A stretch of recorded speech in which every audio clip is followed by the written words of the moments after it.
So today, let's just talk about being a dad. Run back, yeah, once again with less to say. A year ago, well, like 14 months when you guys are watching this, my pride and joy, my namesake, he came into this world, and it changed my life forever. I like to think that over the last 14 months, I learned a lot about being a dad and a lot about myself, and hopefully I could share that with you guys today. If you're a new dad, hopefully, you get some inside information. If you're somebody who's been a dad for a while, maybe you'll find this entertaining, and you could drop some advice down in the comment section for these new dads out there. And let's note, I'm only a year in, so I'll take any advice you got too. So now to gain access to all the secrets that are hidden inside this video, all you guys need to do is go down below and subscribe and turn on post notifications, and then give this video a like. Go ahead. I'll wait. This is me waiting. Alright, now that we got that out of the way, I'm just kidding. Even if you don't want to do that, although I'd appreciate if you did, still going to give you the info. Number 5, sleep is not overrated. I've always fancied myself a night owl. I would just regularly go on nights that were 5 to 6 hours of sleep. That was just my norm. But I'll tell you what, the exhaustion is real, folks. Because that was 5 to 6 hours of uninterrupted sleep. Our baby still at least stirs or whimpers or makes some noise every 2 to 3 hours, which wakes me up. And if he doesn't, I'm waking myself up just to go make sure he's breathing. Coffee. Let's talk coffee. It's become an absolute necessity. I used to drink coffee to give me like an edge. Now I'm drinking the stuff by the gallons just to function as a normal human in society. Number 4, there's really not much out there that can gross me out anymore. I was always the guy that gagged at gross stuff like puke, blood, bad smells, any of that.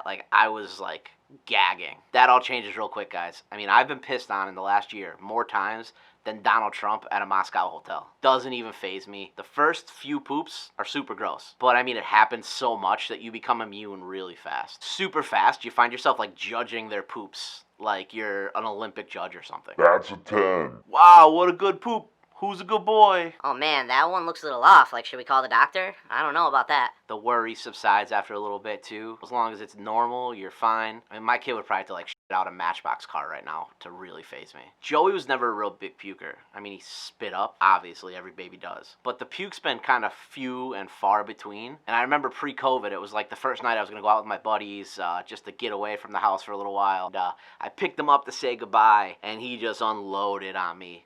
Vomit. Everywhere. Now, if that was somebody else's kid, 2 years ago, I probably would have puked back in his face, like the scene in that 90s spoof movie, mafia movie, where they all just start, soda fountaining each other with vomit, and I probably would have, thrown the kid out of fear. I just kind of gave my kid a hug, made sure he was alright. I went and burnt the clothes, don't get me wrong. It doesn't even bother me, because it's my kid.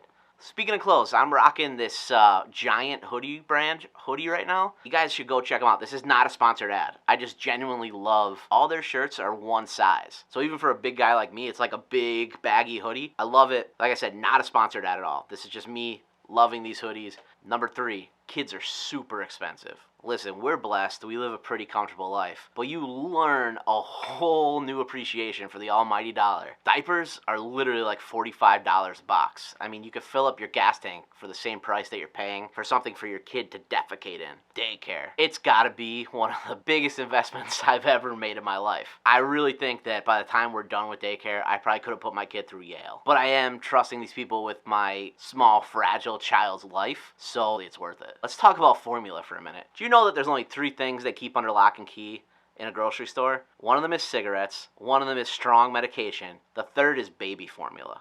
Side note, I don't really know if I like what it says about our society that baby formula is one of those things that's under lock and key. Giant corporations write that stuff off. Not that stealing's right, I'm just saying, society, come on. Number 2, I gained a whole new appreciation for my parents. Listen, I just turned 35, and every day I'm still trying to figure out how I'm going to function as an adult, go to work, do my job, and keep my kid alive. By the time my parents were 35, I was 15 years old. They were dealing with a whole nother set of problems. The finish line was actually in sight for them. They only had 3 years to go at that point. And then they just decided, we're going to start over and have your little brother. Crazy. Now I'm way past the appreciate what my parents did for me thing. I realized that 2 decades ago, and I'm forever thankful for the life that they gave me. But that appreciation, it's felt so much more when you're now responsible for a child's life and you realize everything that they gave up and sacrificed and did for you.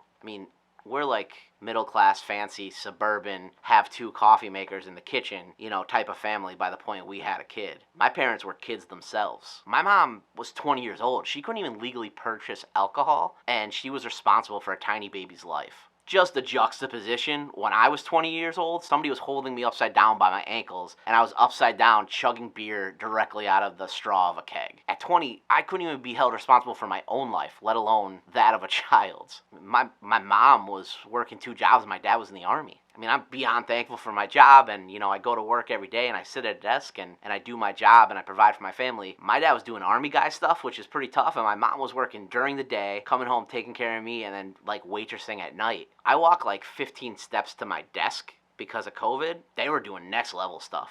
So mom and dad, thank you, for reals. It's also super cool to watch your parents and even my in-laws. It's a whole nother side of them that you see, and watching them with your kid is just something really magical and really cool that I never knew how much I would appreciate. It's been really fun to watch. I mean, they love him so much more than they love me, which is pretty fair because he hasn't driven them crazy for the last 35 years. Number 1, everything, and I mean everything, is about my kid now. This shouldn't even have to be said, but every decision I make, every step I take, every move I make is about my kid. I went from, yo, those new Nikes are dope, I gotta get myself a pair, to, yo, those new Nikes are dope, do they make them in baby sizes for my kid? This comes into business too. I mean, I turn down opportunities all the time now. The value really has to be there. If I'm gonna take time out of my day, then it's gotta be worth it. I mean, that's time I could be spending with my kid that I would probably rather be spending with my kid. So if there's no ROI, then, I just gotta turn it down now, there's more important things. Your brain's gonna start completely working different. Big payday from a gig or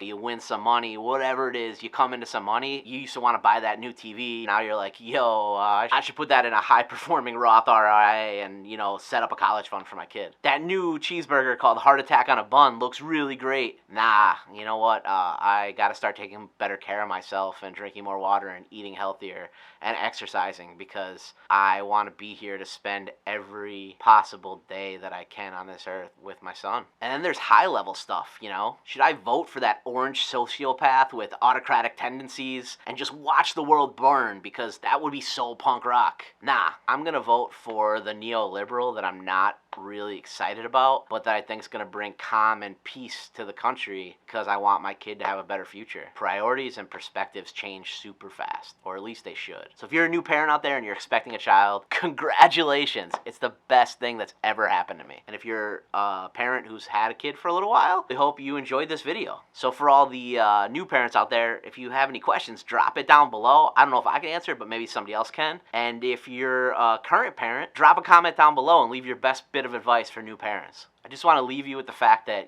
being a dad is the most rewarding thing that I've ever done. And I hope that you do the most rewarding thing that you could ever do aside from being a parent by subscribing down below, turning those post notifications on too, giving this video a like, and dropping a comment down below. And as always, because you're going to need the coffee, don't forget, this caffeine kills fascists.